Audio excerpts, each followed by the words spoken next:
Rani, desculpe, viu? Ah, tudo bem, professora. E aí nós vamos para o nível 2, algumas literaturas chamam de colaboração plena, onde os times de projetos usam modelos 3D para desenvolver projetos e produzir informações. Então, a gente tem o I do BIM, começa a ficar mais forte, digamos assim, no nível 2. Os modelos 3D com dados de projetos são compartilhados em arquivos comuns. E o nível 3, que seria como se fosse a utopia do BIM, né, de ter integração plena, modelos compartilhados desde o início do desenvolvimento do projeto, engenharia simultânea, os projetos sendo desenvolvidos simultaneamente, que seria o nível 3. E qualquer envolvido apto e capacitado a inserir informações e extrair informações de acordo com o seu papel no projeto. Então, a gente vê que hoje a gente tem boa parte dos profissionais ainda está no nível 0, ou seja, não começaram a migrar, e os que já começaram a migrar, ainda a grande maioria no nível 1. Existe uma colaboração parcial, para quem utiliza Revit, que no caso o Revit é o software de modelagem que eu utilizo, a gente pode trabalhar com ferramentas de vínculos, talvez aí alguém da audiência já conheça essa ferramenta, né, para você fazer colaboração parciais com vínculos, os arquivos, de certa forma, eles ainda estão um pouco descentralizados, né, existem ferramentas para a gente trabalhar com a colaboração plena ou com integração plena, existem work sharing, worksets, ferramentas mais avançadas, entretanto, a gente esbarra também muito na tecnologia que a gente tem hoje disponível. Então, eu conheço alguns colegas que já tentaram, por exemplo, trabalhar com o work sharing através de modelos em nuvem, e a sincronização da nuvem, ela acaba fazendo com que esse processo seja cheio de problemas, né? Nomenclaturas de arquivos duplicados, enfim. Então, a gente esbarra um pouco na tecnologia para chegar nesse nível 3. Então, nível 1, a gente ainda tem boa parte dos profissionais nesse nível 1, para quem está já atuando com projetos em BIM, ou quem está utilizando BIM em obras também. Então, definição desse nível é importante para você definir também quais os seus próximos passos para capacitação. E não só o nível que você está, mas em que nível você quer chegar, né? Obviamente que o objetivo da gente é chegar nesse nível, no nível 3, que é a colaboração, a integração plena. E passando adiante, deixa eu ver aqui. Para definir o nível de maturidade, existe uma ferramenta chamada matriz de maturidade. É uma ferramenta para definir e avaliar os indivíduos, organizações e equipes de projeto. E é importante dizer que ela não avalia somente aspectos voltados à ferramental, até a própria gestão da informação dos projetos das organizações. E, de acordo com esse site da CIENG, eles têm essa lista de ferramentas de matriz de maturidade, e uma também muito conhecida é a do BIM Initiative, que é possível até que a professora Rosângela conheça, que é uma das que a professora Regina Herschel participa, né? Exato. Essa matriz de maturidade. Do Bilal Suca, né? Isso. E é uma matriz... e ela é uma matriz bem complexa, né? Depois, quem quiser, eu posso passar esse PDF, vocês podem acessar. Essa matriz de maturidade ela é bem complexa, são vários quadros, é uma matriz que eles disponibilizam, inclusive, gratuitamente para autoavaliação, né? Sem fins comerciais, você pode usar para fazer uma autoavaliação da sua organização, e é bem bacana, porque eles fazem uma avaliação de diversos aspectos da organização, e não somente em relação à ferramental, né, à tecnologia, mas também aos processos internos. E aí eu gosto muito de colocar frases, né, porque frases ajudam a gente a pensar no assunto, né? Se você não sabe para onde quer ir, qualquer caminho serve. Eu acho muito bacana essa frase do Lewis Carroll, lá do Alice no País das Maravilhas. Então, a gente vai para aquela segunda pergunta, para onde vou? E para falar sobre para onde vou, eu gosto de falar sobre usos do modelo. E o que são os usos do modelo? São os usos do modelo, ou model uses, são basicamente os objetivos pretendidos com o BIM, no tocante ao ciclo de vida do projeto. Quais são as utilidades que eu posso dar a um modelo BIM. O que eu posso fazer com o modelo BIM?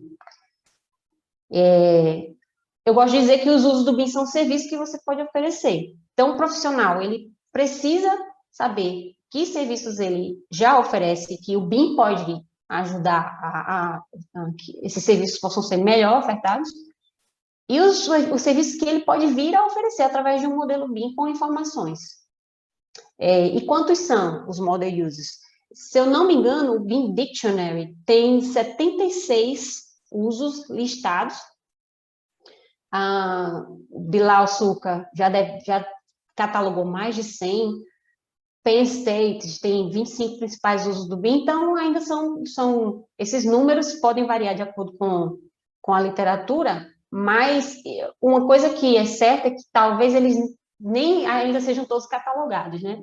Quais são as inúmeras possibilidades de você ter com um modelo BIM bem, com bastante informação, com a informação correta, né? Coloquei aqui alguns para que o profissional ele possa avaliar não só o que ele já trabalha, quais são as áreas que ele já trabalha.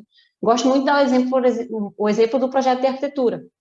O projeto de arquitetura pode ser uma utilidade do modelo BIM, desenvolver um projeto de arquitetura, documentação 2D, por exemplo, mas esse mesmo modelo de arquitetura pode ser usado, por exemplo, para análises de acústica, análise de acessibilidade, né, um planejamento espacial, planejamento de construção, enfim, são tantos os usos do modelo que a gente não precisa restringir a nossa capacitação no que a gente quer, que oferta hoje, quer ofertar de maneira mais produtiva, e sim o que você pode vir a ofertar através de um modelo BIM.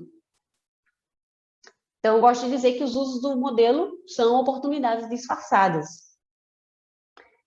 E aí, vamos para a terceira pergunta. Como irei? E não tem como falar em como irei sem falar sobre implementação BIM, né, com o plano de implementação BIM. E não há implementação BIM sem capacitação.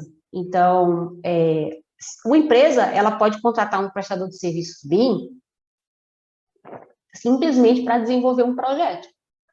Uma construtora, por exemplo, ela pode contratar uma equipe de projetos, terceirizar e fazer o desenvolvimento de projetos. Ela pode não querer implementar o BIM, apesar que obviamente que a gente pode ter como uso do modelo, levar o modelo para campo, para o gerenciamento da obra. Mas essa empresa pode não querer implementar, ela pode simplesmente terceirizar. Mas se ela pretende implementar, ela vai ter que capacitar a equipe em algum momento.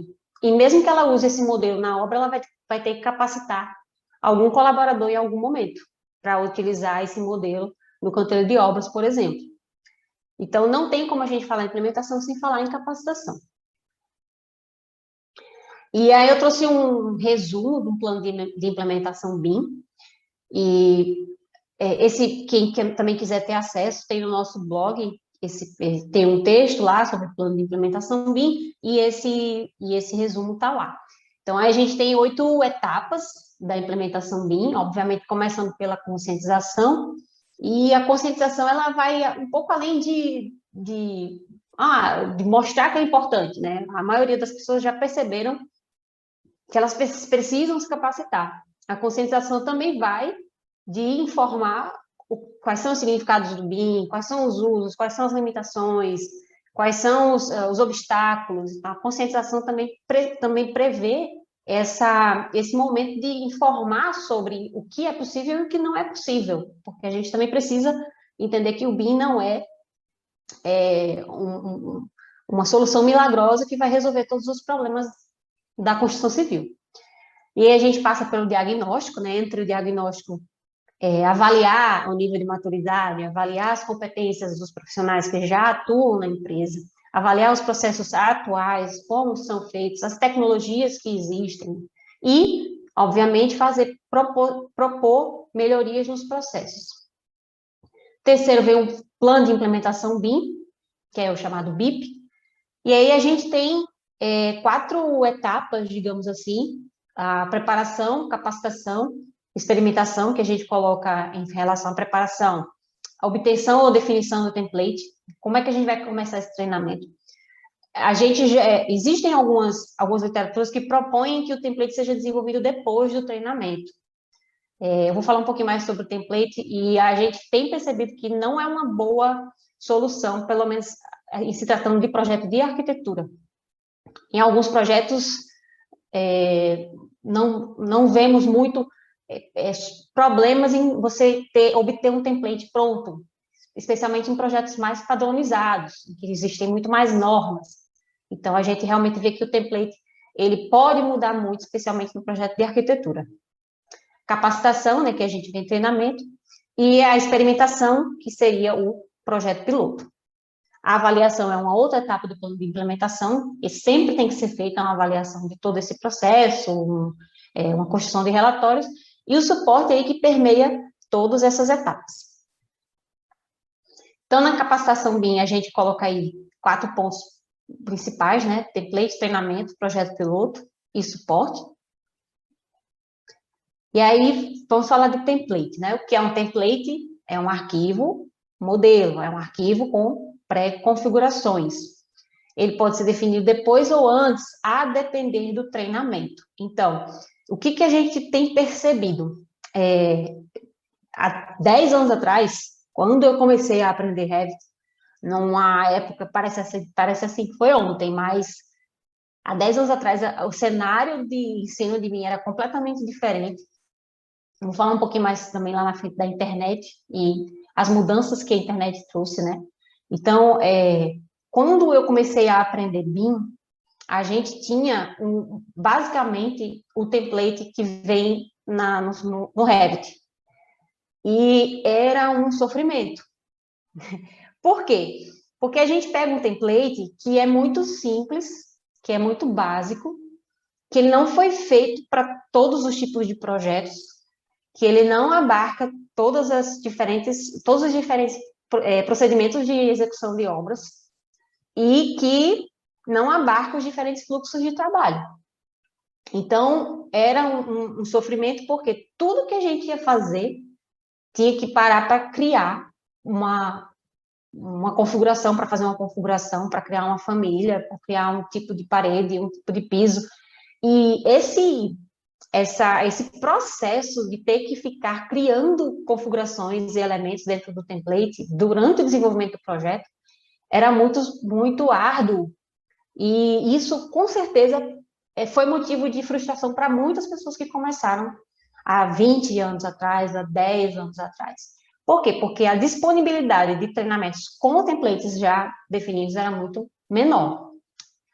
E por que ele pode ser definido antes ou depois? Você pode, por exemplo, fazer um treinamento mais amplo, especialmente para escritórios ou construtoras que tenham diversos sistemas construtivos diferentes. Seria muito complexo, por exemplo, criar um template único para essa organização. Então, você pode definir esse template depois. Entretanto, a depender de quais sejam os sistemas construtivos, o template vindo antes do treinamento, ele seria o ideal, porque você já treina a equipe utilizando aquele template. E o nível de complexidade, ele vai aumentando aos poucos na capacitação. Primeiro você aprende a inserir uma parede no Revit, depois você vai se preocupar em como editar aquela parede e suas camadas e por aí vai. Então, esse processo de criação de template, vindo depois do treinamento, realmente tende a criar muitas frustrações para o profissional.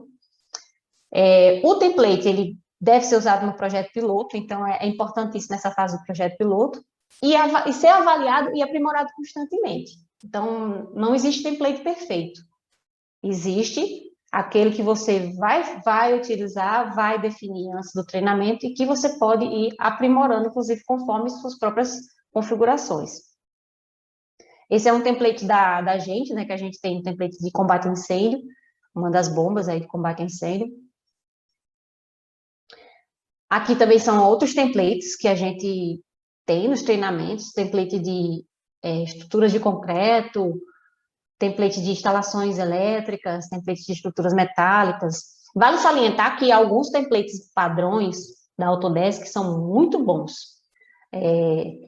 Por exemplo, de ar-condicionado, ele já, como as normas são muito semelhantes, ele já tem bastante famílias, né?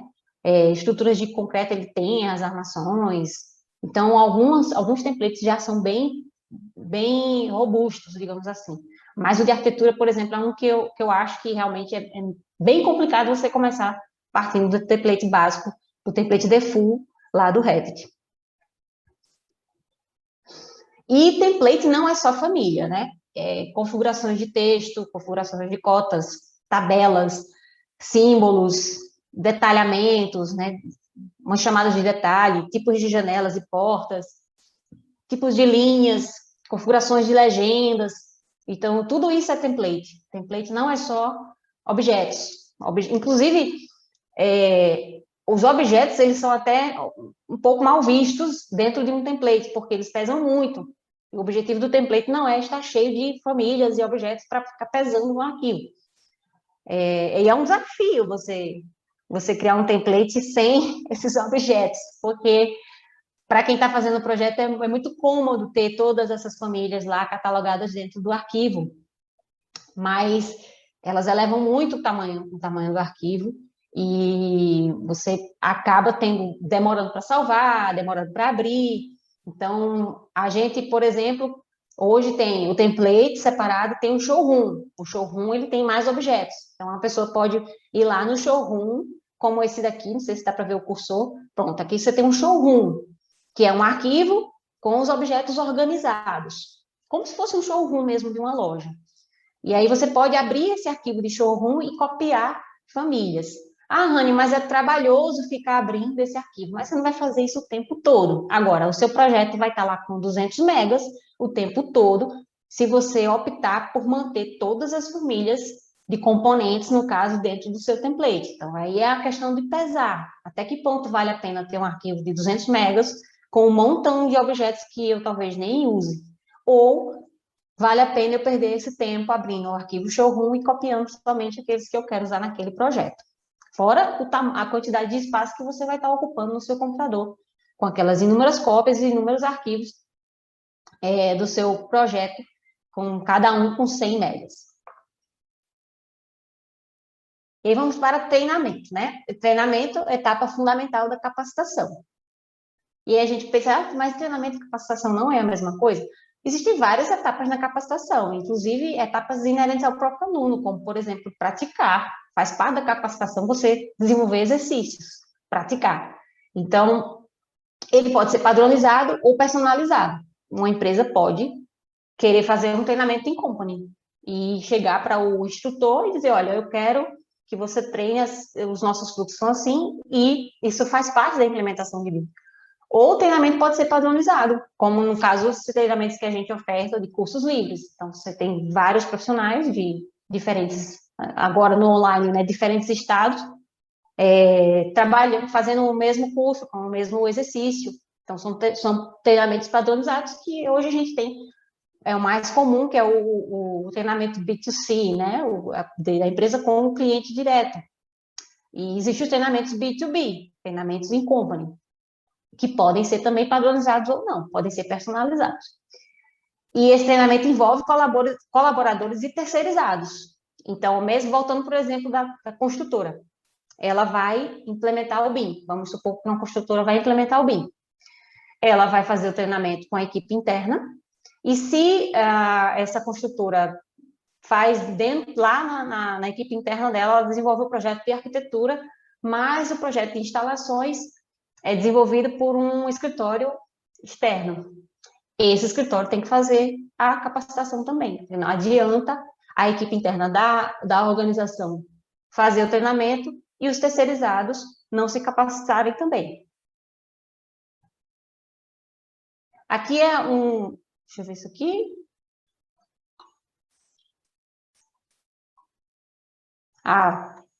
Aqui deu um bugzinho aqui, mas não tem problema não. O treinamento, é importante que ele seja sequencial. Aqui ficaram faltando algumas imagens. No caso, o treinamento, se você vai fazer um treinamento de várias disciplinas, como é muito comum, então eu vou fazer arquitetura, instalações, estruturas. Então, se você vai fazer um treinamento de várias disciplinas, É muito interessante, a gente percebe que o aluno, no caso, o profissional que está se capacitando, ele tende a ficar muito mais, a entender muito mais e assimilar muito mais os conteúdos quando você faz tudo isso em um projeto só. Então, essa estrutura daí é do projeto que a gente trabalha no nosso treinamento, e a gente faz tudo essa mesma edificação. Instalações, estruturas. Por quê? Porque é mais fácil para o profissional assimilar quando existe uma sequência nesse treinamento. Então, é um ponto importante para quem vai fazer uma capacitação. Aí vamos para projeto piloto, né? O projeto piloto é uma fase que não pode ser negligenciada. Normalmente acaba sendo, porque, infelizmente, as pessoas, os profissionais, por uma questão até mesmo de tempo, acabam não desenvolvendo o projeto piloto. Acaba que esse projeto piloto é um projeto que ele tem para entregar. Eu preciso entregar esse projeto, vou fazer ele em BIM, e seja o que Deus quiser. Acaba não existindo essa primeira experiência de um projeto piloto com o tempo que ele precisa para ser maturado, para ser avaliado, para poder, inclusive, avaliar o próprio template, para fazer as melhorias que o template quer, que o template requer.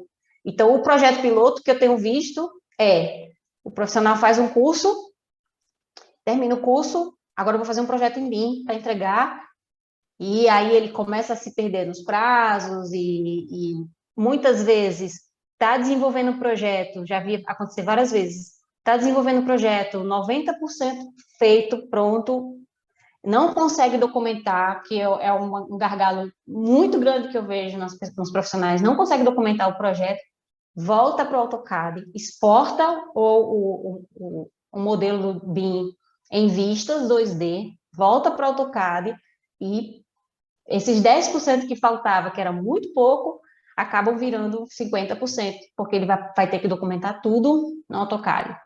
Então, é muito complicado você pegar uma equipe para desenvolver um projeto piloto que precisa ser entregue, tem prazo para ser entregue. Então, muitas instituições e organizações têm preferido trabalhar um projeto que não vai para campo. E ele precisa ser uma experiência. Mas aí é que entra a questão das organizações, né? Designar uma equipe para parar o que está fazendo, para desenvolver um projeto que não vai para campo, isso é a parte lá atrás da conscientização, da necessidade de desenvolver esse projeto. E o suporte, né, que pode e deve ocorrer em todas as etapas de implementação e é fundamental, especialmente no projeto piloto, porque é quando começam a surgir as dúvidas, é quando você está fazendo, quando o aluno está ali com o instrutor dizendo, clica aqui, tudo é maravilha, tudo é lindo, maravilhoso, mas quando ele pega para desenvolver um projeto sem ter aquele instrutor dizendo onde ele deve clicar, aí é onde começam a surgir as dúvidas e a necessidade de suporte. E seja esse treinamento em company ou num curso livre, o suporte é fundamental, porque nem os projetos são diferentes. Então, quando surgir uma determinada dúvida, não necessariamente da ferramenta, mas como proceder em alguma situação de um projeto que num curso, por exemplo, ele não tenha tido essa oportunidade. Então, ele vai necessitar de suporte. E aí eu vou parar aqui um momento, na verdade, para fazer uma reflexão, né? Por que os profissionais estão aprendendo BIM errado? Bom, a pergunta é, você quer aprender BIM, correto? Ou será que você quer estar preparado para as mudanças do mercado, se destacar da concorrência, aumentar a sua produtividade, otimizar seus processos e métodos, evitar erros de projeto, entregar mais detalhamentos em menos tempo, evitar ser chamado para dúvidas simples. Então, o que eu gosto de destacar com isso? Que o BIM é um meio e não um fim.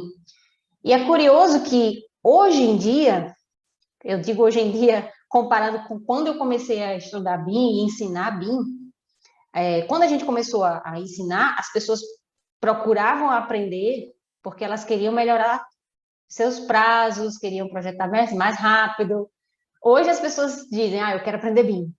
Ué, mas por que você quer aprender BIM? Eu acho que é isso que tem que ficar claro, né?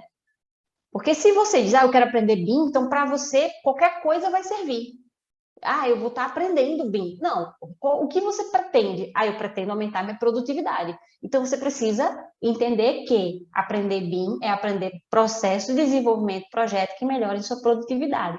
E isso vai fazer toda a diferença em quem você procura para aprender. Vou falar sobre a capacitação de instrutores também, e isso é muito importante. Então, vejam, seja intencionalmente ou por desinformação, muitos equívocos vêm sendo propagados sobre BIM, criando frustração em quem está nos seus primeiros passos. Então, esses são problemas do BIM, e isso acaba criando uma imagem equivocada de que o BIM não serve, ou o BIM é problemático, o BIM é complexo, o BIM é difícil, que a gente sabe que existem etapas a se seguir com o BIM, mas que ele não é esse bicho de sete cabeças, mas você precisa de orientação e de ter informações corretas, né? Então, esses problemas são do BIM ou são inerentes a informações equivocadas? Vou citar alguns problemas que a gente vê. Por exemplo, recorrer a gambiarras. Será que isso é um problema do BIM? Ou é porque, de repente, a pessoa que está fazendo aprendeu errado com um vídeo, enfim. Usar templates inadequados. Mais uma vez, a questão do template, né? Muitas vezes você pega um template que não condiz com o seu sistema construtivo, com o seu fluxo de trabalho. Achar que tudo está na internet. Eu gosto dessa. A internet é maravilhosa, mas nem tudo está na internet. Muita coisa está nos livros, por exemplo. E livros físicos, nem todos têm online. 4, difundir conceitos confusos. Então, às vezes você não entende um conceito e você está difundindo conceitos confusos. Incorrer no overmodeling. Essa é ótima, né? Porque tem gente que acha que precisa modelar até o parafuso da dobradiça da porta. E isso não pode acontecer. Por quê? Porque, óbvio, não pode acontecer a depender da situação. Se você vai modelar aquela porta para fabricação, para um fornecedor, ok, vamos dizer que aquela informação é necessária. Mas se você vai modelar, se você vai inserir uma porta num edifício com 20 pavimentos, com 300 portas, você precisa entender que essa situação ela vai gerar um arquivo extremamente pesado e que você não vai conseguir trabalhar basicamente nele porque tem 200 portas, cada uma com 6 parafusos, e aí você tem uma quantidade imensa de parafusos no modelo BIM sem necessidade. Aumentar as dimensões do BIM, eu acho bem interessante. Essa é uma discussão que eu tenho visto bastante sobre 8D, 9D, 10D, 11D, né? E onde vamos parar com tantas dimensões do BIM? A gente tem na literatura até o 7D, a gente tem muito, vê em alguns artigos até o 7D, mas a partir daí criou-se uma quantidade de Ds novos que têm sido questionados, inclusive tem um artigo bem interessante que ele fala que não há sentido em haver mais do que 4 dimensões no BIM. Eu acho interessante, porque a gente fala muito 5D, 6D, 7D, e esse artigo é bem bacana, porque ele fala não faz sentido haver mais do que 4 dimensões. Então, ele pauta que até o 4D ele concorda, mas a partir disso ele já acha que não faz muito sentido. E eu acho interessante esse artigo. Trabalhar com base em achismos, essa aí, infelizmente, é um mal de toda a sociedade, não é só do BIM, mas é muito curioso como as pessoas, elas pensam uma coisa, acham que aquilo ali dá certo e elas não pesquisam. Uma vez eu estava vendo um Instagram de um rapaz e ele estava recortando, ele pegou o piso e ele estava recortando a área que o piso encostava na bacia sanitária. Mas eu perguntei, mas por quê? Para que ele gerasse os quantitativos mais corretos. Eu disse, não, mas você não faz sentido isso, porque você não compra a área descontando essa parte que está recortando a bacia. Aí eu até perguntei, eu sempre gosto Dizer, mas você viu alguma referência que diga isso, porque eu nunca vi isso na minha vida. E ele disse, não, é porque eu acho que é assim, que dá certo, mas não pode achar. É interessante você procurar referências, e ele não tinha referência nenhuma sobre isso, né? Então, lógico, ele disse, não, que bacana que você me falou. Eu disse, não, ó, cuidado com isso daí, porque não está correto, não. Mas, assim, aquela coisa, né? A correção na melhor das intenções possíveis. E aí, 8, né? Prometeu que não pode cumprir. Isso é muito sério. A gente escuta lá que o BIM faz os quantitativos. Professora Rosa é a melhor pessoa para falar disso.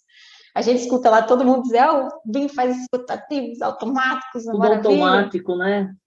É tudo automático. Só apertar o botão. Pois é, e aí o cliente chega e diz, olha, eu quero que você faça aí, eu quero que você entregue os quantitativos. E a pessoa, beleza, é só pegar, fazer uma tabela, vai estar tudo lá. E ela, o que ela está fazendo? Ela está prometendo algo que ela não pode cumprir. Ela nem sabe que ela não vai conseguir cumprir. Simplesmente porque ela escutou alguém dizer que fazia automático e ela vai lá e arrisca. Lógico, na vida a gente às vezes tem que arriscar mesmo e tem que fazer, mas a gente precisa de um embasamento também para isso. Ou, pelo menos, contar com o famoso suporte, né? Fazer consultoria, contar com profissionais que já tenham tido experiência anterior. E aí vamos para a segunda parte. Como é que está meu tempo, professora? Tô bem, então eu nem estou olhando aqui meu tempo, mas vamos lá. Desafios da capacitação profissional em BIM. Bom, a experiência que eu tenho em relação à capacitação profissional é a experiência de cursos livres, curso de aperfeiçoamento profissional. A minha experiência em pós-graduação é de aluna.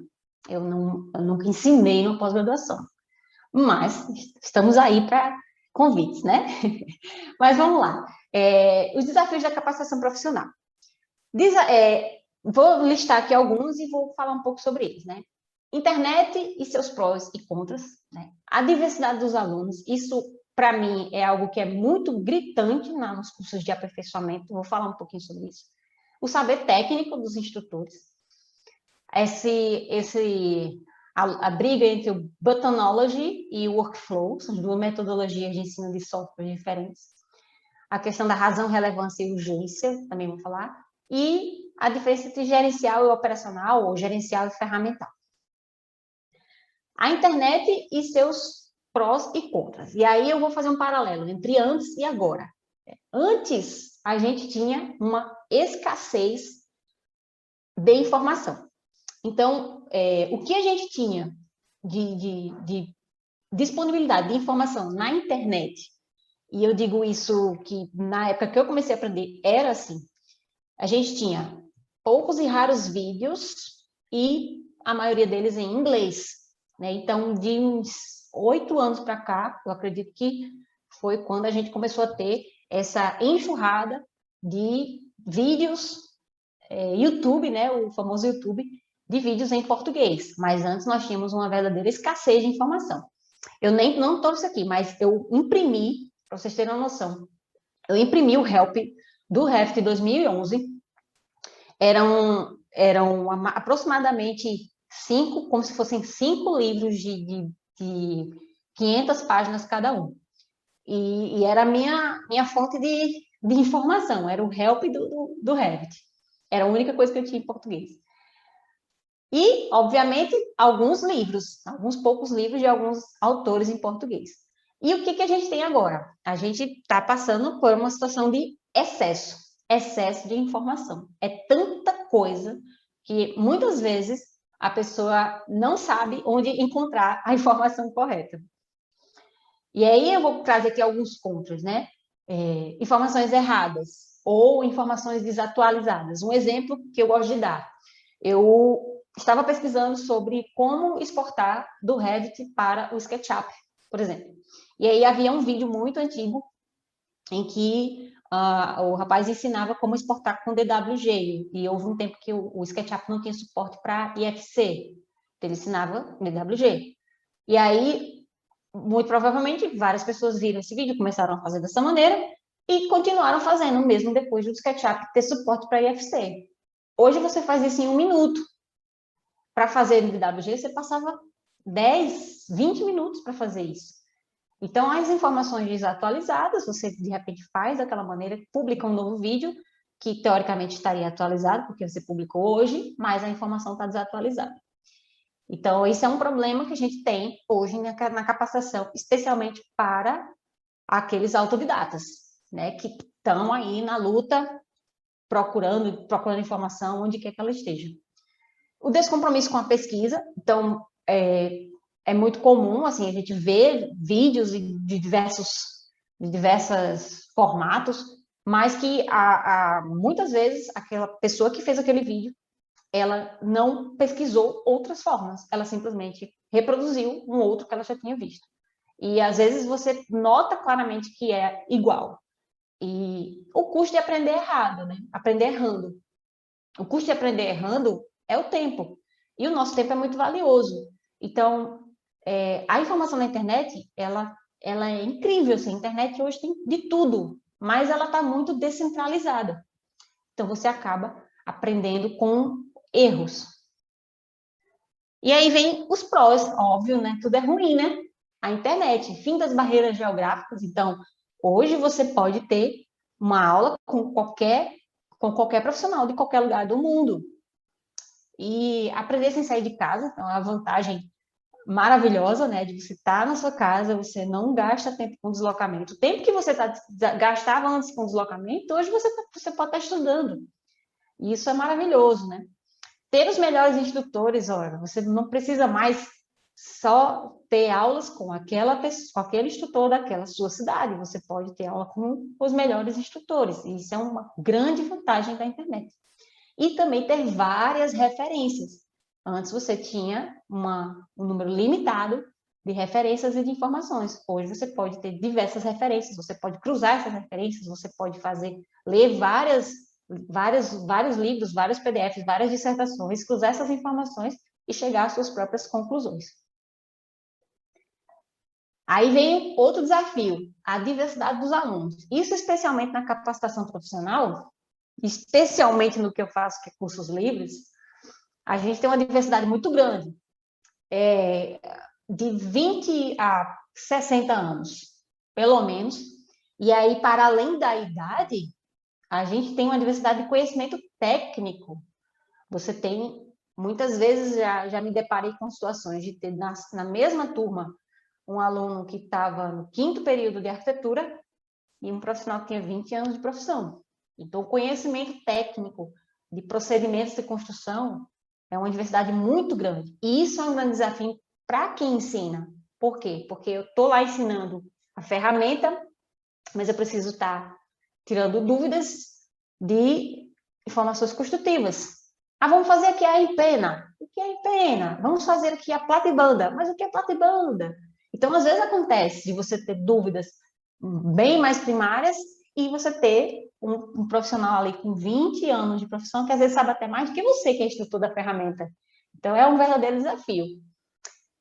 As diferenças de familiaridade com computadores, né? Essa foto aí, ela é bem interessante, um rapazinho bem jovenzinho, uma criancinha, já com o computador no colo, mostrando para a avó. Então, existe uma diferença muito grande de familiaridade com o computador. Eu vou dar uma aula de Revit e, às vezes, você tem um aluno que você diz, aperta a barra de espaço.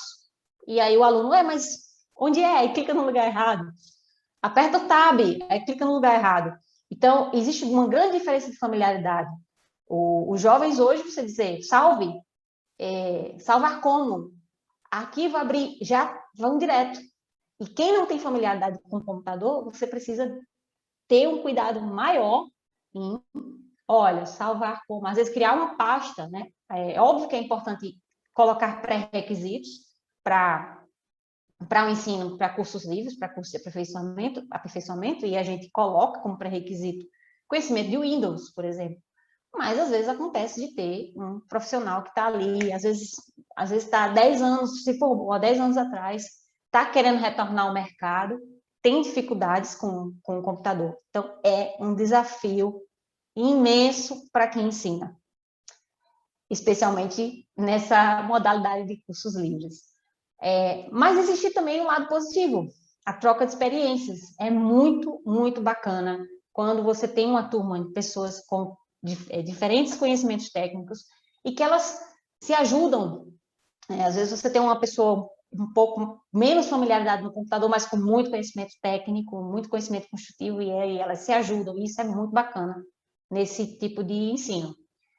E o network, eu acredito que é muito mais fácil fazer um network nesse sentido, porque você tem diferentes níveis de conhecimento. Então, já vi surgir nas nossas turmas parcerias maravilhosas e amizades, inclusive, né, nos cursos. E profissionais com mais experiência contratando aquele estudante que estava ali fazendo o curso e já contratou como estagiário. Então, essa diversidade também tem esse lado positivo. E aí vem o saber técnico dos instrutores. É um grande desafio, porque não existe uma regra, um critério que proíba, por exemplo, ou que enfim, que tenha uma barreira e diga, ó, você não pode ensinar BIM, ou você não pode ensinar softwares. E é um desafio para quem vai aprender, por quê? Porque você vai aprender muitas vezes com um profissional que sabe utilizar a ferramenta, mas tem pouco conhecimento técnico, pouco conhecimento de projeto, pouco conhecimento de obra. E o profissional que ensina softwares BIM, ele precisa ter conhecimento técnico de obra e de projeto e de coordenação também. Então, existe essa dualidade da prática e do ensino. E aí, lembra que eu falei, né? Um momento teve que virar a chave. E é um grande desafio também para quem ensina, porque chega um momento em que você precisa também ser um pesquisador. Você, como educador, precisa ser um pesquisador. E o tempo para você fazer projeto, já imagino que quem já faça projeto já fica louco porque não consegue dar conta. E aí você ter que conciliar prática e ensino é muita informação, é muita sobrecarga. Então, é um grande desafio também para quem ensina, para estar sempre atualizado, inclusive, sobre práticas de projeto. Mas é importantíssimo que o instrutor de softwares tenha base técnica para aquele tipo de ensino específico. Não é um software que você ensina a ferramenta, você tem que ensinar a desenvolver o projeto. E aí a gente vai falar sobre esses dois termos, né? Buttonology e workflow. E a importância da didática no ensino de softwares. O que seria o buttonology? É o famoso apertar botão.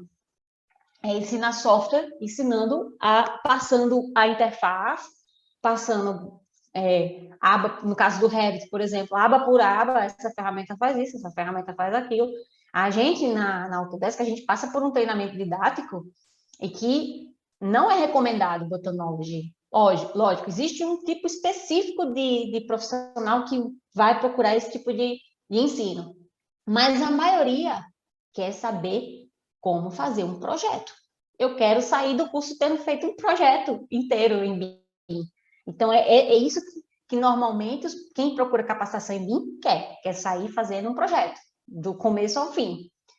E o buttonology seria indicado em exceções, casos como, por exemplo, um instrutor que já tem um domínio daquela ferramenta, já conhece bastante os processos, mas que ainda não utiliza todos os recursos do software. Então, ele vai fazer um treinamento muito específico para ver, botão por botão, o que cada um faz. Isso é importante para instrutores? Por quê? Porque o aluno pergunta, e esse botão faz o quê? E esse botão aqui faz o quê? Então, o aluno pergunta. Então, quem é instrutor precisa saber. Botão por botão, o que cada coisa ali naquele software faz. Para a maioria, não. Para a maioria é workflow. É um treinamento que você consiga apresentar as ferramentas, mas de um modo que o aluno entenda a utilidade delas. Aí pronto, tá aqui, era o que eu queria mostrar. Aí a casinha, a sequência, né, do treinamento. Você tem aí esse primeiro, a parte de arquitetura, aí a gente tem aqui a parte ensinando como fazer a empena. Gente, esses nomes podem mudar de estado para estado, tá? A gente chama aqui de empena, que é essa alvenaria que fecha, que para não deixar aberto aqui na edificação. Então, você não vai dizer, ó, vamos ver o que faz o botão attach, né, anexar. Não se ensina assim. Vamos ver o que esse botão faz. Não, a gente ensina, vamos fazer em pena. Vamos ver como é que faz em pena. Então, o workflow é como fazer o projeto. Como é que a gente... O fluxo do trabalho, né? O workflow, o fluxo do trabalho. Como é que a gente desenvolve esse projeto, do começo ao fim. Então, é desafiador também. Por quê? Porque no decorrer desse ensino aí de como se faz, eventualmente algumas dessas ferramentas podem ficar perdidas, né? Por exemplo, eu gosto de dizer que a ferramenta Scale do Revit não serve para nada, porque a gente usa muito raramente essa ferramenta. Às vezes eu passo treinamento sem fazer, ninguém pergunta, para que serve o Scale? Bem, serve para fazer escalonar objetos, mas basicamente você não consegue fazer isso com muitos objetos. E aí a gente tem treinamento de hidrossanitário, usando essa mesma casinha. Por quê? Porque o aluno gosta de ver a sequência. Ele quer fazer a elétrica, a hidráulica, ele quer fazer tudo naquele mesmo projeto. Aí vem a estrutura também, ó, na mesma casinha, estrutura da mesma casinha. Aí vem elétrica, aqui é hidráulica e aqui é elétrica, também no mesmo projeto.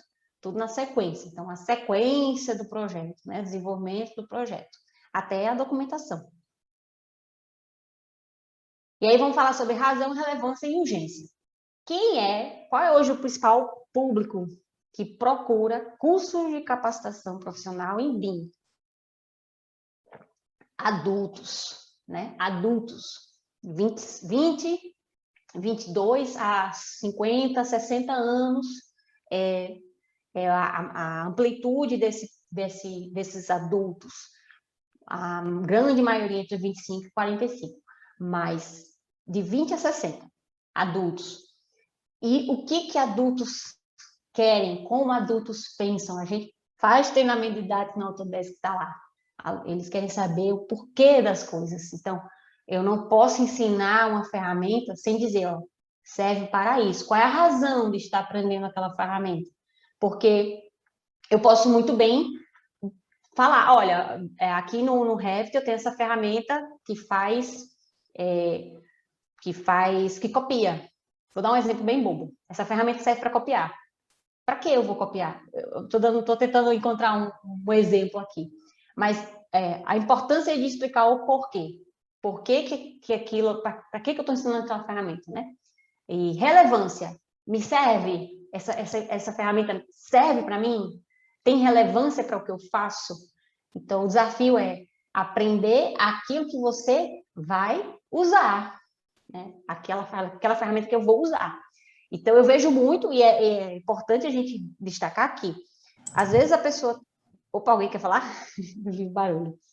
Às vezes a pessoa está aprendendo uma ferramenta que ela não vê utilidade. É importante, mas para ela, naquele momento, ela não vê utilidade. E a urgência. A urgência, eu usei essa palavra para destacar aqui. Adultos, né, que são as pessoas que procuram capacitação em BIM, né, para capacitação profissional em BIM, eles querem utilizar aquilo, eles querem saber o porquê, eles querem que aquilo seja útil e querem que aquilo seja útil a curto prazo. Isso aqui daqui a 10 anos vai estar bombando. Lógico, existem aqueles visionários que pensam, poxa, é aí que eu vou chegar, né? Existem muitas possibilidades no BIM que a gente sabe que hoje ainda são uma realidade muito distante. Existem os visionários que vão querer essa realidade distante, mas a maioria quer saber como eu posso utilizar essa ferramenta agora. Não querem algo que está daqui a 10 anos, 20 anos. Eles querem usar essa ferramenta, querem usar isso agora. Então, essa seria a urgência na capacitação. E agora vamos falar do gerencial e ferramental. Bom, gosto sempre de levar para 10 anos, 20 anos. Quando a gente começou a ensinar softwares, a gente percebia que existia um número de profissionais que vinham com deficiências em relação a conhecimento de construção. Então, antes a gente tinha esse desafio de ensinar as ferramentas, e não só de deficiência do conhecimento, mas de entender que você não pode usar um software BIM pensando em desenho. Você tem que usar o software BIM pensando em construção. Você está construindo dentro de uma ferramenta virtual. E essa consciência, hoje, ela é mais fácil da gente abordar essa cultura, porque quem procura já tem uma noção disso, de que não se desenha, e sim você projeta, você constrói virtualmente, né? Então, hoje é mais fácil de lidar com isso. Mas quando a gente estava começando a ensinar, era muito difícil colocar na cabeça das pessoas que você está construindo dentro de um ambiente virtual. Então, esse era o desafio que a gente tinha antes, e quando o ensino de BIM era muito focado em software. Era muito, muito clara essa deficiência e essa situação do ferramental. E hoje a gente tem uma situação diferente, já no gerencial. Com uma quantidade de pessoas, de profissionais, que já têm uma familiaridade com a ferramenta muito maior, então, hoje, por exemplo, a gente recebe alunos que já utilizam Revit, por exemplo, já sabem que você não desenha em BIM, e sim você constrói em BIM, mas existe uma outra demanda, que é como é que você integra os processos, os projetos, desculpe. Como é que você integra os projetos? Como é que você coordena? Como é que os projetos podem ser unificados? Como é que você faz a compatibilização? Então, a demanda, ela começa a mudar. O ensino de BIM, ele agora está mais BIM, digamos assim, porque agora a gente vê que existe uma grande quantidade de profissionais com bastante consciência do que é BIM e procurando algo diferente, de aprender apenas a ferramenta, mas entender o gerencial, entender como é que você gerencia esses arquivos, gerencia esses projetos. E qual é o grande desafio para quem ensina e para quem aprende? É que boa parte dos profissionais dos escritórios não tem processo de gestão de informação. A maioria é como antes a gente tinha pessoas que vinham aprender a ferramenta, tinham dificuldades em conhecimento de projeto e conhecimento de obra, as pessoas agora procuram aprender as ferramentas para a coordenação dos projetos, mas elas têm dificuldade com gestão de informação.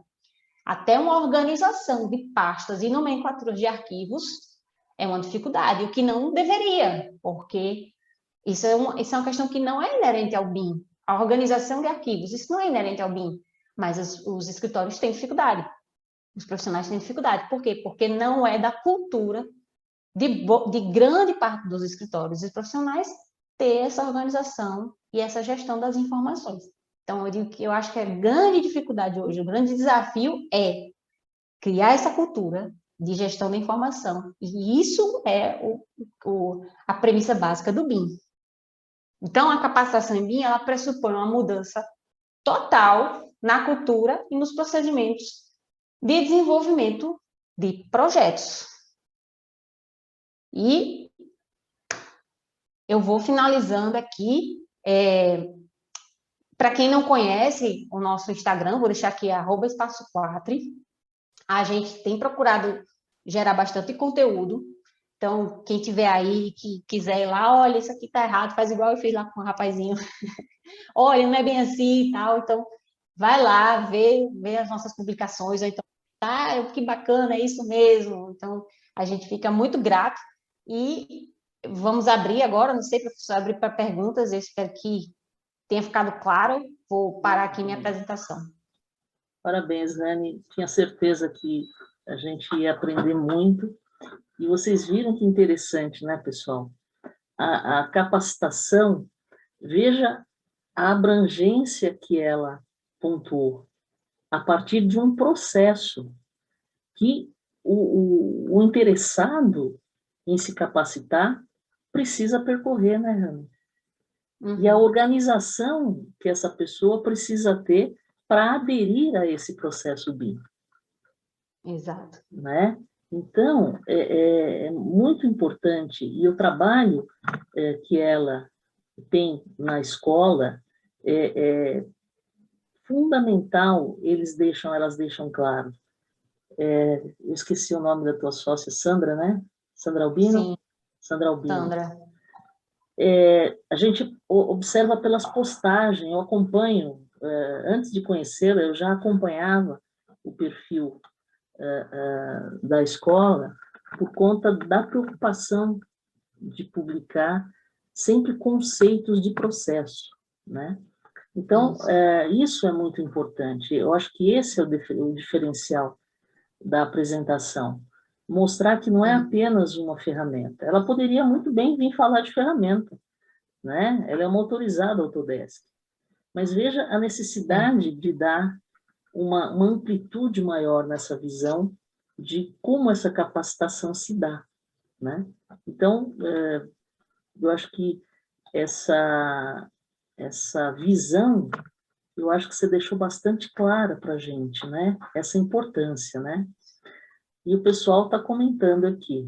Espera aí, deixa eu achar aqui. Posso fazer um comentário? Pode, Francisco. Boa noite.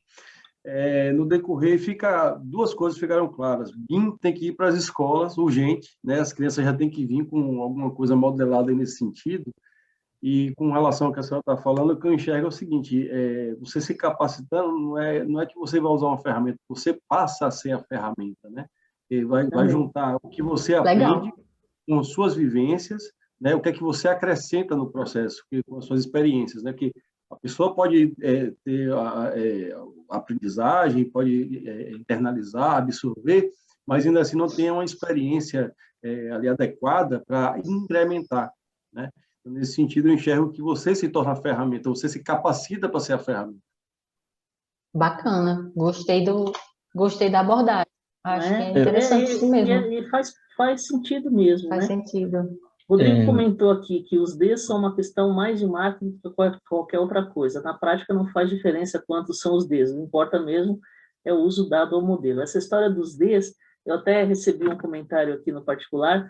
Como assim até o 4D, justo no 5D, que é a tua área? Professora, eu fiquei, meu Deus, falo isso, porque 5D é justamente... Mas, ó, Mas isso aí, na academia isso aí já caiu faz tempo, gente. Você isso aí foi uma questão pedagógica mesmo.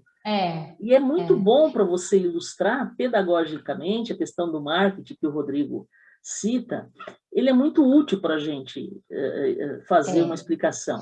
Mas a academia já abriu mão disso já há bastante tempo, né? Mas eu não fiquei chateada eu não, do 5D. Não, eu falo ainda muito 5, 6D, eu ainda falo bastante. Agora, assim, esses dias eu vi 10D. 10D, 11D, então assim, onde é que a gente vai parar com isso, né? Na verdade, eu vejo que muitos estão se referindo aos Ds como usos do BIM. Então, você tem ou usos do modelo. Exatamente, isso que eu ia comentar. Eu tenho que me controlar para falar usos do modelo, porque até publicamos recentemente, né, usos do BIM ou usos do modelo. Exato. Se a gente trata BIM como modeling, né, que é uma atividade, não faz sentido a gente falar em usos do BIM, sim usos do modelo. Né? Uses, que é como o BIM Dictionary utiliza. Então, eu vejo o pessoal colocando os Ds como usos do modelo. Então, daqui a pouco a gente vai ter 100 Ds, 200 Ds. Então, a questão do D, esse artigo é bem interessante, porque ele coloca que até o 4D faz sentido, porque existe a dimensão tempo. Né? Existe a dimensão tempo. Pode. Primeiramente, eu queria te parabenizar pela didática, tá? Obrigada, Denise. A construção do tema, assim, foi excelente. Olha, quero te dizer que faz 1 ano e meio que eu vejo live, tá? Sobre BIM. Eu acho que não enche uma mão da tua didática, tá? Da construção que você fez. Muito obrigada. Parabéns. Segundo, você falou da abrangência, né? De 20 a 60, eu estou aqui quase no 60, tá? Eu já quase estou nos caindo, 60. viu, Ademir? Já estou caindo Oi? quase. Eu já estou caindo. Falta muito pouco, eu já estou nos 60. E essa questão aí dos Ds também, eu vejo que foi didática e que realmente até o 4D, que é tempo, né? O restante são usos, para mim, particularmente, né? Eu concordo com os usos. E uma coisa que eu vejo, muita gente diz que BIM não é ferramenta. Olha, eu sinceramente, até agora, para mim, BIM é ferramenta. Você primeiro precisa ser engenheiro, arquiteto, você tem que ser profissional. E você vai usar o BIM como ferramenta, como se usa Lean Construction, a Kanban, quando se usa todas essas ferramental que tem por aí que unido te dão produtividade. Pelo menos até agora eu cheguei nessa conclusão. Posso estar errado, tá? Não sou o dono da verdade. Mas parabéns. Essa discussão sobre BIM é software, BIM não é software, né? A gente também já colocou lá no Instagram uma brincadeirinha sobre essa. BIM não é software? Ué, mas como assim? Eu gosto da definição do BIM Dictionary, né, que é do Sucar. É o conjunto de práticas, processos e tecnologias. Mas, ao mesmo tempo, eu penso, será que o conjunto de práticas, processos, não é o que a gente faz para poder fazer o BIM funcionar?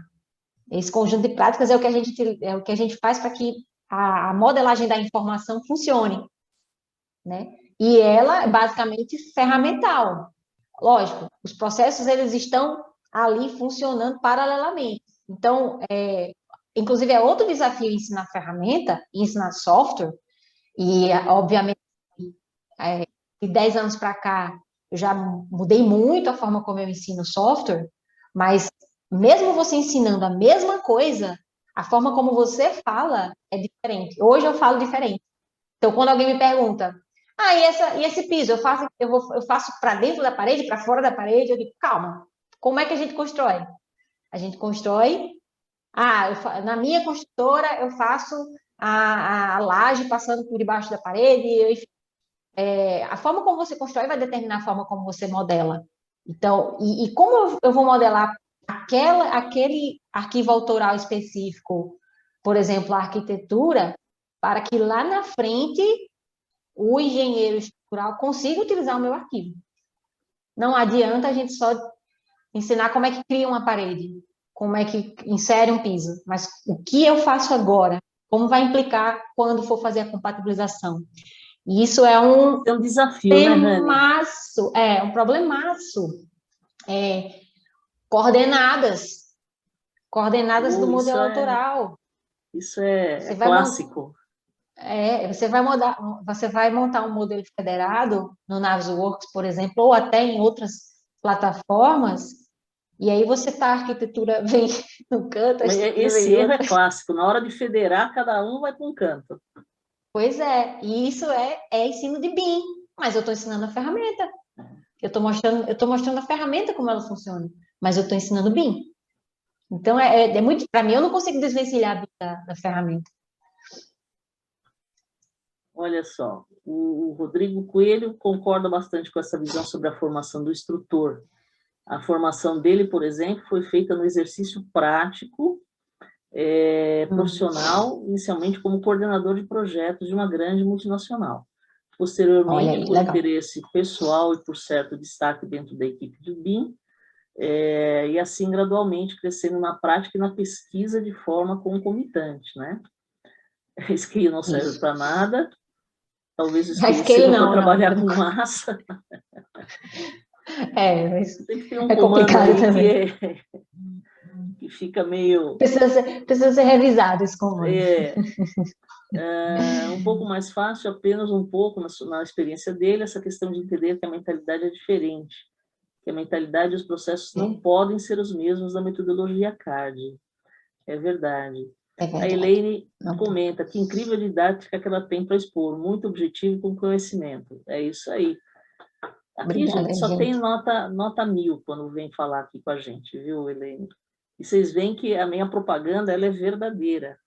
Eu faço a propaganda, aí chega de noite, o palestrante vem e dá um show, né?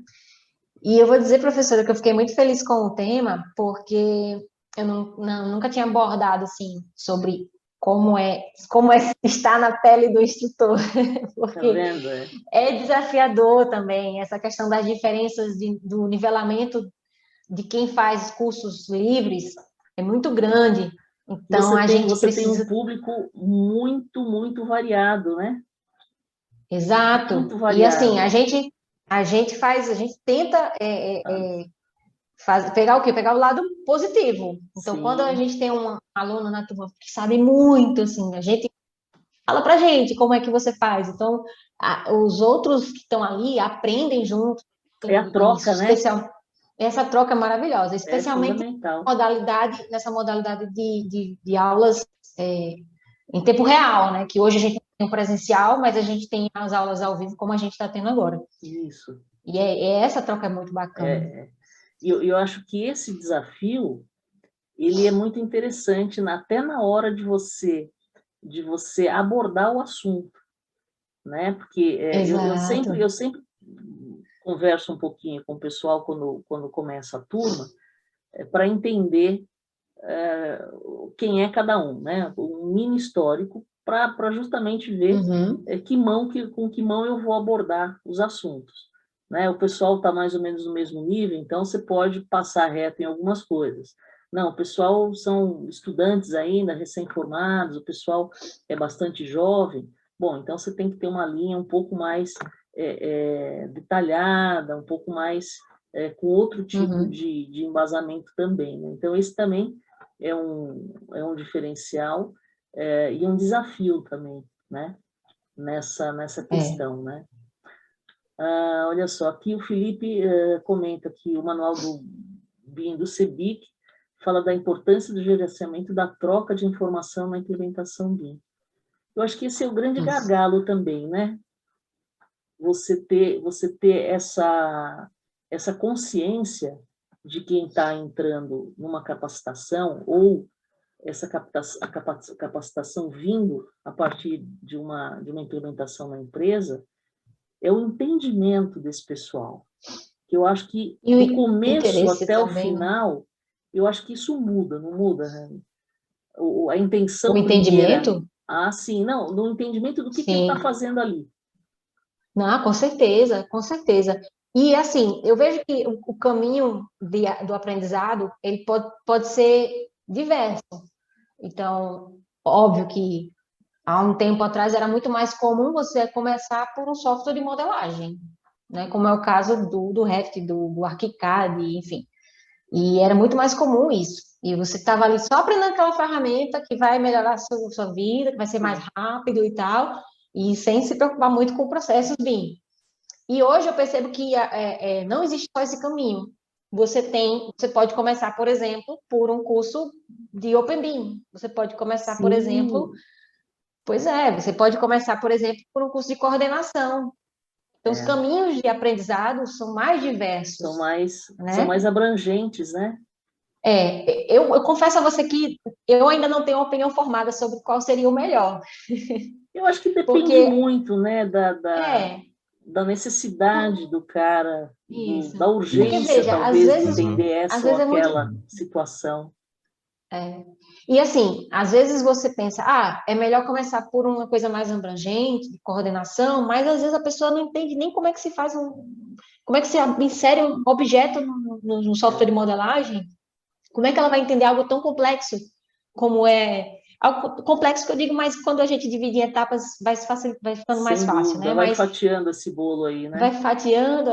E aí a coordenação dos projetos ela é um pouco mais complexa. A gente fez um evento ano passado, fluxos de modelagem, e a gente pegou pesadíssimo.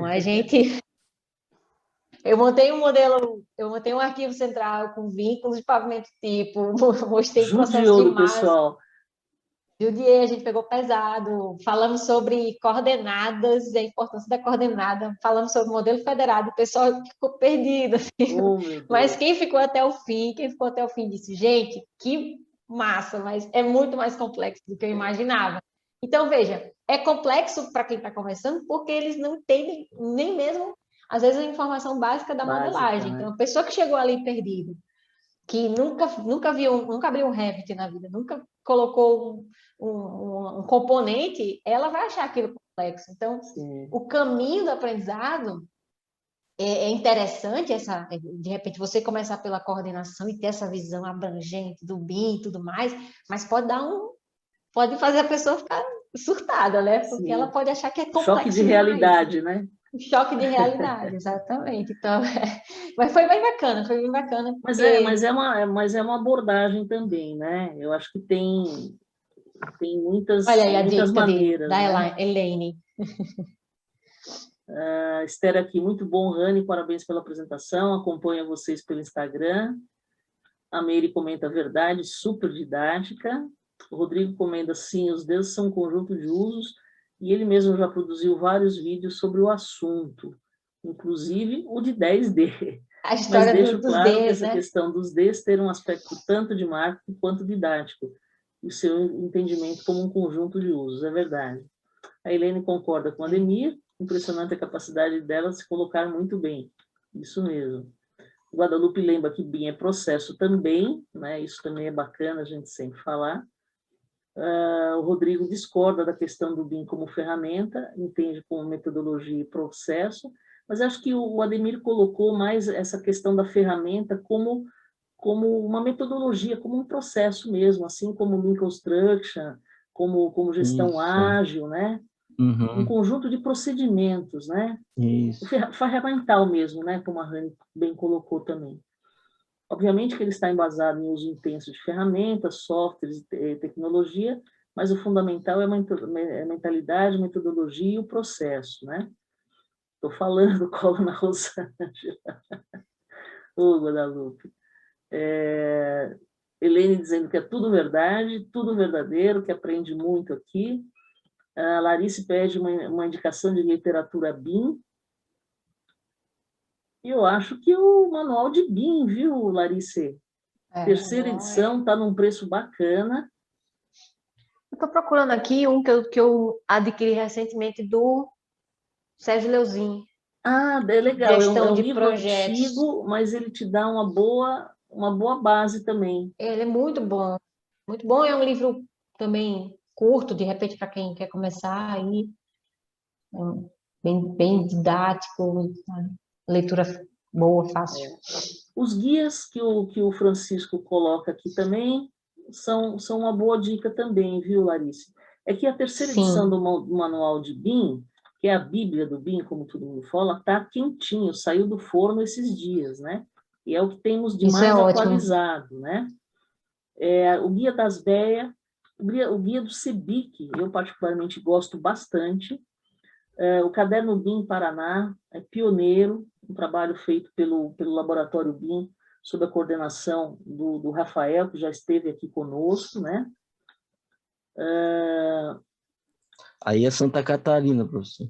Santa Catarina, né? Tá certo, Santa Catarina, do Rafa. Esse aqui é do Paraná.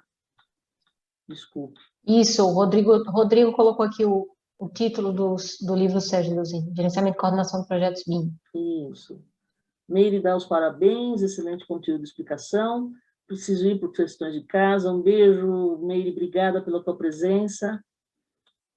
A Ilane recomenda, começa assistindo as lives da Rosângela e vai entendendo onde você está. Assim, depois você escolhe o que fazer e como vai usar. Busca o seu foco. Ajudou muito para mim. O Francisco comenta, BIM não dá mais trabalho, mas sim o trabalho necessário. É isso aí. É verdade. Ana Carolina As pessoas aqui não estão fazendo. Ana Carolina, não tinha te visto, bem-vinda. Ana vai estar com a gente logo, logo também. Vem trazer um trabalho maravilhoso que eles estão desenvolvendo. Ela comenta, por onde começar? Acho que depende de onde a pessoa se encaixa. Se ela é projetista é uma coisa, se ela vai fazer gestão é outra. É isso mesmo. Isso, a questão de que, para onde vou, né? A pergunta, para onde vou? Quais são os usos? O que eu pretendo com o BIM? O Francisco aconselha o livro da Karen Kensek. Eu não conheço, vou procurar.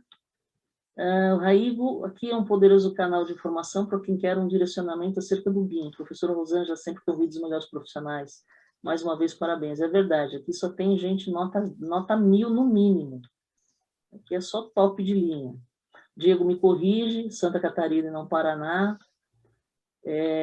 Rodrigo coloca o livro do Sérgio Reuzinho, Gerenciamento e Coordenação de Projetos BIM. Caderno BIM da SEAB também é um material que eu já comentei aqui, já comentei várias vezes, em várias oportunidades, e tem o crédito aí da Ana, que vem falar sobre esse trabalho logo, logo com a gente. A Ilse, ótima apresentação, tudo é válido, gostou bastante. Esther, muito bom, já disse que acompanha. O Adalto comenta que o problema é que atualmente só apagamos incêndio. Quando a gente se dispõe a fazer um projeto, não podemos fazer, não dá para coxambrar, né? É verdade, é verdade. Essa é a questão. Mas é verdade, gente, eu acho que essa questão... o caderno Pedro Badra, que fala sobre BIM, do escalímetro ao BIM, é esse, Felipe? Sobre... Esse eu não conheço. Do Badra eu conheço um e-book, que ele publicou já tem um tempo num portal, que eu não me lembro o nome, desculpe, e tem do escalímetro ao BIM, que ele fala sobre todo o processo orçamentário, mas de BIM tem pouca coisa. Não é o e-book? É o e-book? Mas esse não estou me lembrando, Felipe. Né? Mas acho que o Professora, importante... Oi, diga. Não, eu queria fazer uma observação, acho que é importante. Tudo em BIM é muito novo, apesar de a gente já ouvir falar e já ter literaturas desde década de 70 e 80, já mesmo sem esse nome ainda, né, sem chamar de BIM, mas já se falava sobre essa nova realidade, né, para a gente não se prender a termos como metodologia, ou tecnologia, ou sistema, ou plataforma, mas essa nova realidade, eu acho que tudo é muito novo. E o pessoal pediu literatura, gente, não sei nem por onde começar, assim, porque tem hoje em dia a gente tem tanta pesquisa, o Brasil é um dos países que mais tem pesquisa sobre BIM. É verdade. Né, dissertações e tudo mais. Mas eu acho que é importante a gente sempre ter um cuidado em admitir que a gente pode estar, inclusive, errando. Porque quem está na prática nem sempre está ensinando. Né? Isso é fato. Eu acho que isso é um grande desafio da é porque normalmente quem está dentro do escritório desenvolvendo projetos não está necessariamente ensinando, quando muito está ensinando numa pós-graduação. Na graduação é mais incomum você ver na graduação quem está tendo essa experiência prática no mercado. Então, a gente que ensina, a gente tem um desafio também de entender como funciona na prática. A professora Rosângela, ela é da prática. Mão na massa. Tem aí, né, mão na massa. Então, a gente tem que estar sempre envolto a esses profissionais também, que estão na prática, e a gente tem que admitir que precisamos estar sempre nos capacitando e buscando novas referências. De repente, o que você fazia há 5 anos atrás era aceito, era aceitável, era tolerável, porque essa informação não era de amplo conhecimento. Mas se você continua fazendo processos de uma maneira equivocada, que aquilo está te causando erros, e se você continua trabalhando dessa maneira, você precisa revisar seus processos. Então, sempre admitir que a gente pode estar errado, eu gosto muito disso. Eu acho que a gente tem que ter essa característica de ser sempre um aprendedor, nunca ser aquela pessoa que acha que sabe tudo e que o que já sabe é suficiente ou o que sabe é o certo e pronto, não vou aprender. E isso é uma coisa que é muito importante a gente falar, porque isso vale para tudo, né? Você não pode se estagnar absolutamente, né? Mas no BIM as coisas estão acontecendo muito rapidamente, né? O próprio manual de BIM tem coisas que eles estão dizendo nessa edição que é diferente da primeira. né? Pois é. Tudo bem, tem um hiato Pois de é. tempo aí de 10 anos, um pouquinho mais. Foi 2008, 2011 para 2021, né? E a gente precisa ter essa disposição de dizer, olha, pessoal, eu fazia assim, mas isso aí era legal, mas agora tem uma coisa que tem coisa que é legal, tem coisa que é super legal. Essa aqui é super legal, né? Ou então você mudou algum procedimento, né? Exato, porque o Mudou que algum que procedimento. acontece? As coisas evoluem e o teu entendimento dos processos também evolui, né? Eu sempre digo, no Exatamente. escritório a gente teve um período que a gente modelava para extrair quantitativo, né? A Esther está aqui, a Esther acompanhou essa fase, ela era responsável por fazer toda a modelagem. A gente não trabalhava em Lean, não havia processo colaborativo, né? A gente queria aprender, entender como é que era isso e aprendemos uma ferramenta que estávamos usando dentro da nossa atividade aqui do escritório, né? Chegou uma hora, a gente falou, bom, isso aí foi lindo, mas você já pensou, a hora que chegar um projeto completinho, ter que modelar? Modelar tudo. Foi na raça, né, Esther? Aí a gente falou, você já pensou chegar um projeto com 23 disciplinas? Eu tenho que ajustar isso? Loucura, né? Não ia dar certo, né? Então, a gente entendeu que a gente tinha que consumir modelo. E aí a gente passou a entender, a gente entendeu que a gente precisava fazer a gestão dessa modelagem para uso de orçamento de obra, né? Então, o próprio escritório se reinventou. Fica assim, Ania, fica gravado e na terça seguinte eu disponibilizo por 24 horas. E mais para frente aí vai ter uma maratona terças de BIM.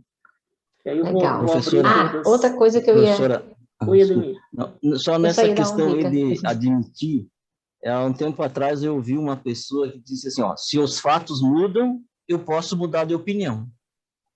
Exato. É. Mudar de Exato. opinião E a um questão... sinal de inteligência, né, gente? Isso, exatamente.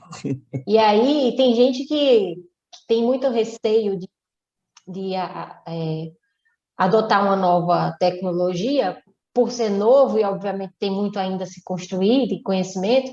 Ah, não vou adotar agora, porque eu vou esperar as coisas estarem mais bem definidas. E aí você vai ficando para trás. Não, vem Você junto. tem que estar construindo esse conhecimento junto, né? Venha junto. E eu ia dar uma dica para vocês, vai ter o evento de ensino, né? O Enebim, para quem gosta de ensino. Não sei se vocês têm conhecimento, vai ter esse evento que é organizado pela professora Regina Ruschel também. Então, para quem é de ensino, gosta dessa área, fica a dica É aí. uma dica muito Enebim, interessante aí, viu, pessoal? Enebim. Eu vou até colocar aqui para vocês. Isso, é isso que eu ia dizer. A primeira edição foi lá no EasyTech, o EasyTech abriu o espaço, foi um evento muito interessante. Ah, legal. E foi muito bacana, porque ela trouxe todo tipo de ensino. Desde Exato. o pessoal Isso aqui é bacana. da academia, até o cara que fazia vídeo no YouTube, porque conhecia bem a ferramenta e ensinava uma ferramenta. Exato. Né? A gente participou do que teve em Fortaleza, presencial ainda. Ah, que legal! Foi bem bacana, também tinha um pessoal de ensino de aperfeiçoamento profissional também como a gente também levou essa experiência. E eu acho muito bacana, um evento que para quem ensina, Ana de tem que Fortaleza, participar. Olha aí, Ana. deixa eu ver aqui. Então, Ania, você perdeu o comecinho, mas fica gravado, sim, fica tranquila, tá? Rodrigo comenta, aliás, esse esperar para depois é terrível. Fez uma live recentemente falando sobre o decreto BIM de Minas, que é mais um dos decretos que está marcado para 2028, e a aplicação do 7D está lá. Do 7D, tá lá. A história do D, né? Acho que a gente se habituou. 5, 6, 7D, é um conceito que vai perdurar por muito tempo Isso ainda. aí. Ô, Anny, agora depende da pandemia, depende das pessoas ficarem quietinhas em casa para parar de passar essa doença uns para os outros. Né? Né? Eu sou do grupo de risco, além de ter idade, tenho problema de pressão alta, rinite alérgica, né? Sou gorda e parece que esse vírus gosta de uma gordura, né? Então, eu certamente sou um prato cheio, literalmente, para esse bicho, né? Então, já deu mais de ano que eu estou quietinha dentro de casa, aqui, empoeirada, esverdeada, então, Oh, meu Deus. não é fácil, não. Mas Mas não vai faltar oportunidade, viu, Ania? Quem sabe aí a gente não volta aí, vai se manter no online, mas, de repente, fazer um grande evento, um Terças de BIM aí, fazer um evento grande e que traga todo mundo para a gente se conhecer e estar juntos aí, acho que pode ser bacana, Ania. Amém. Vamos torcer para isso, né? Rodrigo, você tem razão. O 7D, esses termos, eles ajudam, né, a gente a designar algo que a gente queira dizer, olha, o 7D ele inclui tantos usos aí, e é mais fácil a gente escrever 7D, é mais Eu acho que didático. é Com pedagógico, né? relação... Pedagógico, pedagógico. Não, tudo bem, mas o que eu vejo muito na internet, as pessoas estão confundindo maturidade BIM com D, com o número de Ds. Vixe, Tem umas aí é confusões. complicado. Não, eu já vi algumas vezes isso, tá? Eles Aí é confundem. complicado. Você, quanto mais maturidade você tem, digamos assim, mais D você faz. Isso não tem nada a ver, E né? num LOD cada dia Não. maior, né? Isso, LOD, exatamente. LOD é Essa outra é outra confusão. tristeza também, né? Então, você vê, É um problema. até esses conceitos, né, falando aqui de mudar, esses conceitos também estão em evolução, né? Tem uns que as pessoas Exatamente. ainda, por algumas questões, ainda são interessantes de se manterem, né? Mas o pessoal bagunça essas coisas, viu, Guadalupe? O povo gosta. O Rodrigo, é isso aí. Isso aí é uma confusão, E né? LOD é confuso até porque não existe só uma definição, né? São vários. E a grande questão, que isso também a academia conseguiu, num primeiro momento, deixar claro, pelo menos, né? Que o nível de desenvolvimento é do objeto. Então, você nunca vai falar no nível de desenvolvimento do Exato. modelo. Do modelo, Dentro de um modelo, exato. você pode ter desenvolvimentos diferentes que dependem da característica do objeto, né? E, às vezes, você não tem muita Exatamente. coisa para falar daquele cara, né? Outro, você tem uma história para contar. Com o objeto e o nível de informação e de desenvolvimento dele é assim. Às vezes, é uma Hoje situação fala-se muito mais em mais nível. complexa e, às Hoje, vezes, mais simples, né? hoje se fala mais em nível de informação necessária. É, Então, o Manzioni já usa nível de informação necessária, isso. né? Ele já Ele usa esse que termo. talhou esse termo ND, nível de desenvolvimento, ele não fala, mas ele que trouxe isso daí num congresso Aham, fora do país, e ele que talhou essa definição, né? isso. Até porque o nível de desenvolvimento pode ser basicamente só a geometria. Ela pode ser extremamente bem Exatamente. desenvolvida e você não ter muita informação ali naquele É. objeto, né? Você quer só Então, avaliar, de repente fazer uma análise de interferências sim, uma e coisa um pouco mais simples, né? Você só a tem essa geometria já vai ser situação. suficiente, né? Realmente Rani, é confuso. Oi, posso fazer uma pergunta? pode. No caso de, tipo, para a prefeitura, aprovação de projeto de prefeitura, o LOD, nesse caso de detalhamento, já não seria tão alto, né? Agora, já para projeto de elétrico, hidráulico, a questão de detalhamento, de desenvolvimento, tem essa diferença, né? Pode explicar melhor, porque É, você mencionou agora que às vezes o detalhamento não é alto, mas requer muito desenvolvimento, né? Ou foi o contrário? Eu me confundi. é por isso que é muito confuso falar em LOD, Né? porque para a prefeitura, se você vai aprovar um projeto na prefeitura, você manda o quê? Um PDF, né? Um DWG. PDF. Tem uns que me mandam em Nem DWG, mas eu já qual é a envio de volta informação que em você PDF. precisa, qual é a informação que você precisa inserir nos objetos? Basicamente, as informações que vão para a prefeitura, cotas, algumas especificações. É mais Então, geometria, né, Ania? E as informações basicamente, diárias para ver iluminação e ventilação conforme o código de edificação local, não é isso, Ania? as dimensões, Sim, os sim, ambientes, as sim. áreas, a É, situação. Olha, eu já vi muito na literatura dizerem que é 300, 350 para... Não, desculpa, 350 para projeto executivo. Mas, assim, é como a professora disse, difícil, né? O LOD não é um termo que se aplica ao modelo, tá entendendo? É um termo que se aplica ao objeto. É. Ó, a O Ana Carolina projeto dá uma de... dica aqui, ó. Você só vai ter um modelo mais pesado sem necessariamente informação. Essa, às vezes, é uma Exato. possibilidade também, né? Você dá Então, uma implementada nessa geometria aí, detalha e coloca uma série de riqueza e sem seria o necessariamente... overmodeling, certo? isso, overmodeling, modelar necessário. É isso mesmo. Recentemente, uma aluna me perguntou, Rani, o que é LOD 400? Aí eu já imaginei por que ela estava me perguntando isso. Eu disse, já sei. Algum cliente chegou para você e pediu que você fizesse algo em LOD 400. Aí ela, foi. Foi. Aí eu perguntei, tá, mas o cliente pelo menos te disse qual era a referência de LOD que ele queria, porque existem várias. Várias, né? Aí ela fez, não deu. Eu falei, esse cliente é. Para mim, eu já tinha no pontinho da língua, eu já sei de onde é esse cliente. Aí eu fiz, mas de onde ele era? Não, é de Portugal.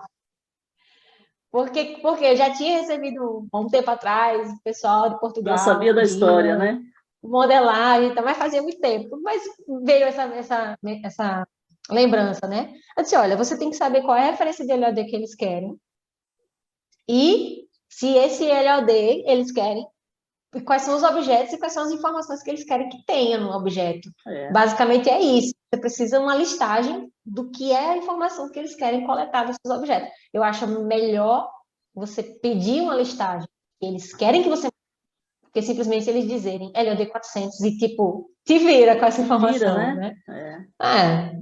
E aí você diz, beleza, igual aquela história de prometer sem poder cumprir. Claro, Pode LOD deixar, não, 400. vamos fazer sim, Pode deixar que eu vou entregar. E aí você nem sabe do que se trata, né? O ideal é pedir para o cliente te listar qual a informação que ele quer.